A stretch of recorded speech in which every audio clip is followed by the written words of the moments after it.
nouvel épisode de Funny Side. Officiellement, ça se prononce Stade Malherbe Caen, Calvados, Basse-Normandie. Mais tu meurs avant d'avoir prononcé toutes les syllabes, donc nous on va se contenter de Caen.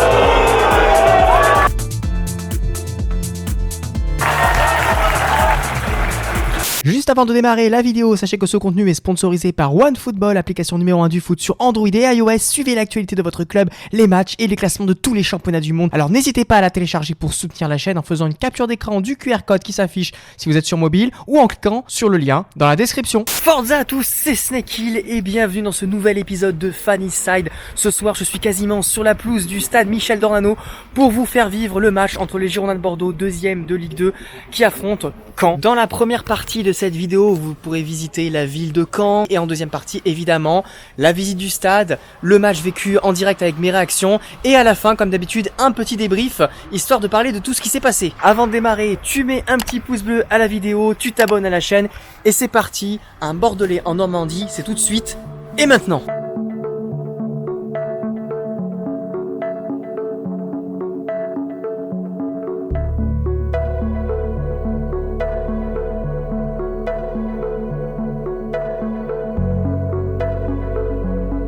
Avant le match, j'ai donc décidé de me balader dans les rues de Caen parce que je ne suis jamais venu ici. Caen, c'est en Normandie, département du Calvados, numéro 14. Il y a un peu de vent, il fait un peu froid. Alors c'est pas non plus le frigo, hein, mais voilà, il fait frais. Alors là d'ailleurs, je suis devant la mairie de Caen que vous voyez derrière moi.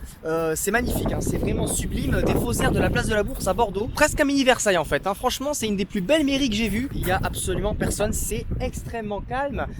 En sachant que Caen, ça n'a pas toujours été calme.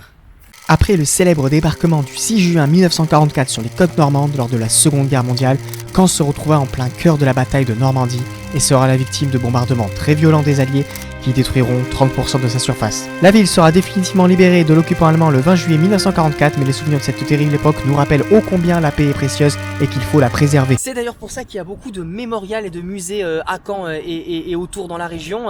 D'ailleurs, l'un des plus importants, c'est le mémorial de Caen. J'aurais beaucoup aimé y aller, vous le montrer dans la vidéo, mais je n'ai pas vraiment le temps. Mais si vous passez à Caen, moi je pense que j'y reviendrai. Il faut vraiment aller voir le mémorial. Ne vous inquiétez pas, il y a d'autres choses très intéressantes à voir à Caen. On y va tout de suite.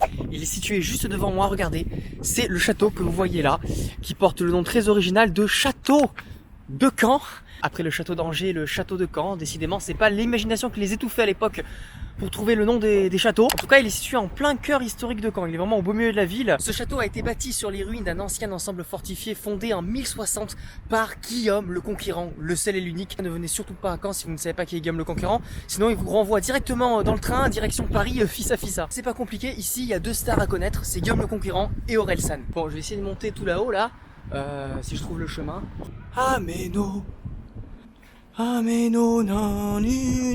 Risque de chute pour le stade Malherbe de Caen.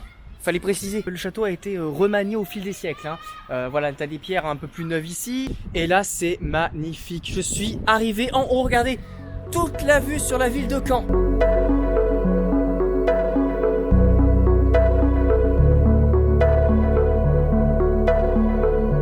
Bon, sinon j'ai un petit creux et j'ai vu qu'il y a une boulangerie pas loin qui vend des spécialités locales.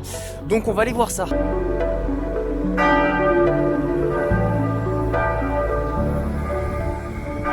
Bonjour, je voudrais une chocolatine. Alors apparemment c'est de la crème à la vanille à l'intérieur. On va goûter ça. Ah bah c'est gars mais bon, la crème et le beignet en même temps, ça fait un peu penser au goût des chichis à la foire. C'est pas vrai, il y a qu'à Caen qu'on peut voir un panda siroter un soda. Voilà les amis, notre petit tour de Caen touche à sa fin. On se dirige maintenant au stade pour le match entre Caen et les Girondins de Bordeaux, le théâtre des opérations du soir, avec, on espère, la victoire des Girondins. Donc c'est parti, je me dirige tout de suite vers le stade, let's go.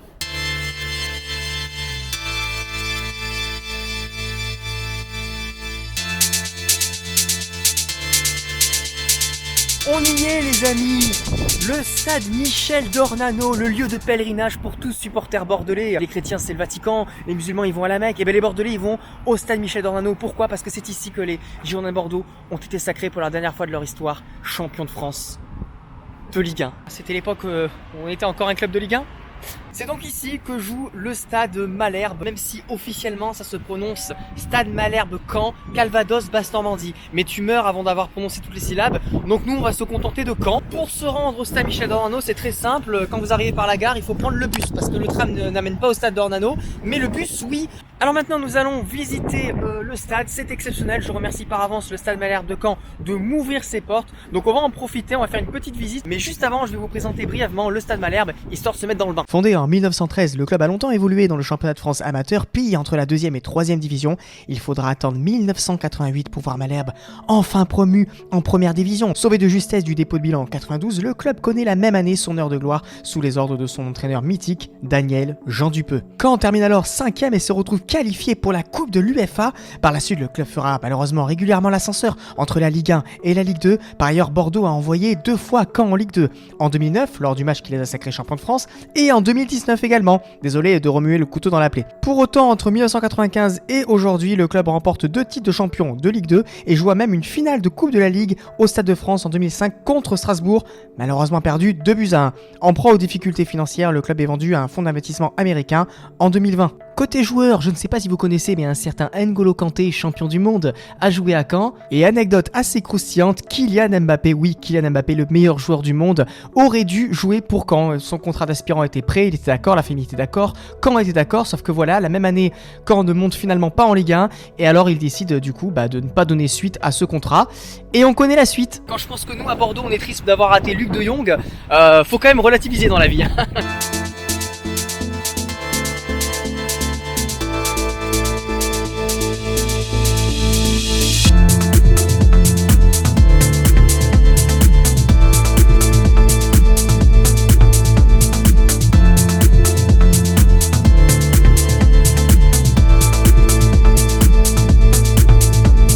Là, t'as la presse radio qui est ici. C'est la presse radio là. Presse radio ouais, sur les côtés et en dessous le presse écrite. Je viens d'apprendre que Denis Brognard était cané. Ah Ouais. Je ne savais même pas.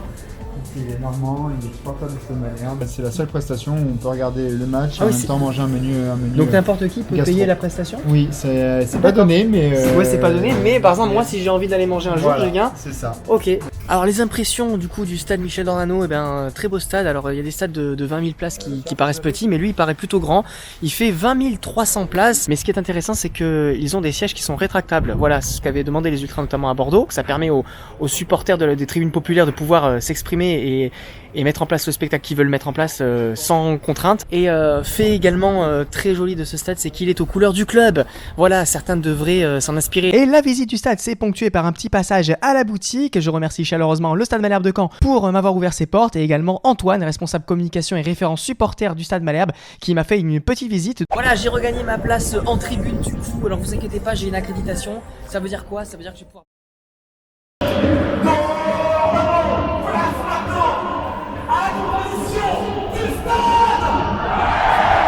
Petit pronostic quand même, je vois une victoire 2-1 des Girondins, but de Barbet et de Maja. Et pour Caen, c'est une équipe où il faut se méfier parce que le club de Caen, c'est quand même un club qui a souvent connu la Ligue 1, donc ça reste un club qui pour moi ne sera pas impressionné ce soir par les Girondins. En plus ils ont fait un bon début de saison, là ça cale un petit peu, mais je me méfie de Caen et notamment d'Alexandre Mendy. Le stade se remplit, 15 000 personnes sont attendues.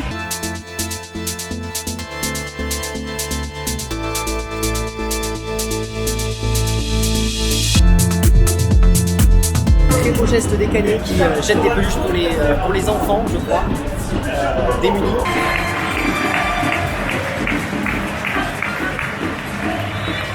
Le match va pas tarder à démarrer, c'est parti et que le meilleur gagne. Il faut rappeler qu'en haut du classement, il y a aussi un match très important entre Le Havre et Sochaux, donc Bordeaux pourrait faire un coup en gagnant ici.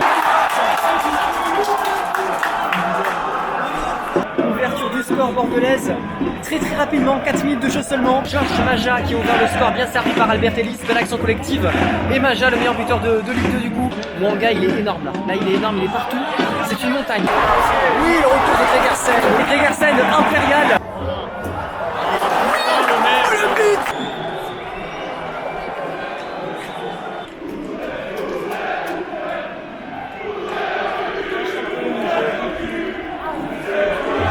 l'instant, leur cul il est bien en place et trop en place même, hein, parce que ça fait 2-0 pour Bordeaux. C'est Maja qui a marqué un doublé, deuxième but de Maja. Ce soir, Maja, il me met tellement enceinte que je vais pondre un œuf en tribune. Ça va très vite, 2 buts, ça se remonte assez rapidement. 3 buts, c'est différent, mais en tout cas, pour l'instant, très belle première période des Girondins. Pour l'instant, je suis content. Il reste une mi-temps. Non, c'est pas terminé.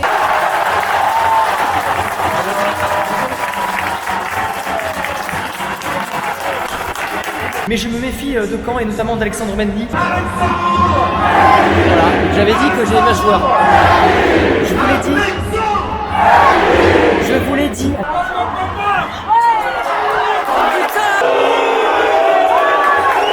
Netanko est en train de se faire des amis. Ça n'arrête pas de pousser. Il faudrait pas qu'on le regrette.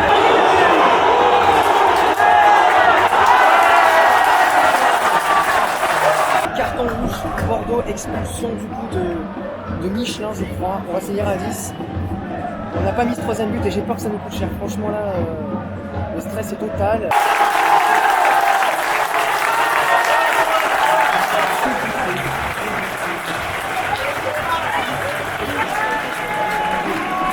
C'était tellement sûr. On rentre dans le temps additionnel, c'est la mort subite là. Ça part dans tous les sens. Petit. Oh putain, incroyable, incroyable de faire 2-2, c'est incroyable. Un jour particulier, c'est 15 554 spectateurs, merci. Je suis rentré à l'hôtel, alors je vais pas parler très fort parce qu'il est tard. 2 points de perdus, voilà, 2 points de perdus. On a fait une très bonne première mi-temps, et la deuxième mi-temps, on s'est pris pour ce qu'on n'est pas, voilà. Ils ont fait les beaux, voilà, Danilo il a chauffé le public. Mais derrière, quand on n'assume pas, on se la ferme. La deuxième mi-temps, on n'a pas joué. À 2-0, on s'est dit c'est facile, le match il est gagné. Et ça, ils ont pas compris. Ils ont pas encore compris que pour monter en Ligue 1, faut arrêter de se prendre pour des héros. Vous avez de la chance qu'il soit tard, parce que là, j'aurais tout pété ici. Je ne sais pas comment ils ont fait pour ne pas gagner ce match. Je ne sais pas. Il fallait être fort, hein. Tu mènes 2-0, Caen est à la ramasse complet. Leur public, vous avez vu dans la vidéo, ils se sont retournés contre leur équipe.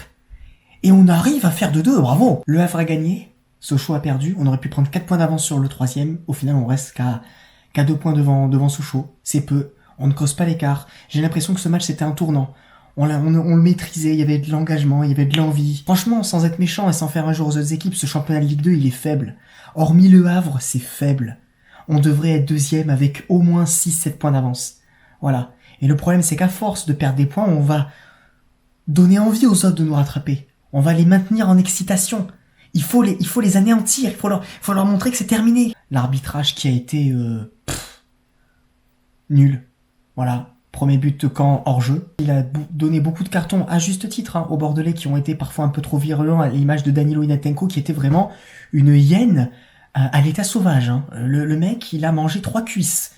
Il avait encore du sang sur le coin de la lèvre à la fin du match. Par contre, du côté canet, j'ai trouvé que l'arbitre a été très gentil. Il y a notamment une action où on peut partir à 2 contre 1. Il ne met aucun carton alors que ça aurait pu valoir un jaune orangé. Après, il faut pas se cacher derrière l'arbitrage pour justifier ces 2 points de perdus. Franchement, là, on serait vraiment à côté de la plaque. Non, c'est Bordeaux tout seul qui a perdu ce match. Voilà. Parce que pour moi, c'est comme si on avait perdu. On laisse Michelin sur le terrain alors qu'il a un carton jaune, alors que Caen pousse. Tu sais très bien que Michelin, il va faire de la merde. Déjà, quand il a pas de carton, il fait de la merde. Mais alors, en plus, il a un carton jaune, comment veux-tu qu'il ne se fasse pas expulser? Jamais. Si Michelin ne se fait pas expulser, on ne se fait pas égaliser. Voilà, donc c'est hyper frustrant parce que pour moi, Bordeaux était au-dessus de Caen. C'est plutôt 1 point de gagné pour Caen et 2 points de perdu pour Bordeaux. Mais voilà, c'est comme ça. Heureusement, on joue vite, on rejoue vendredi pour évacuer la frustration. Évidemment, on doit absolument gagner vendredi. La chocolatine du match, évidemment, c'est Josh Maja. Voilà, encore une fois, 2 buts, meilleur buteur de Ligue 2.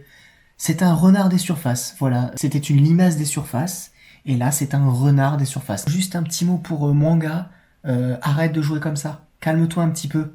Parce que si ça continue l'année prochaine, tu vas jouer Real Madrid. Sur le terrain, Mwanga, c'est impressionnant. Il aura tous tenu la main à un moment donné. J'avais l'impression qu'il prenait tous les canets et qu'il faisait la farandole, tu vois, avec eux, quoi. Je vais aller me coucher. Demain matin, 6h, je rentre à Bordeaux.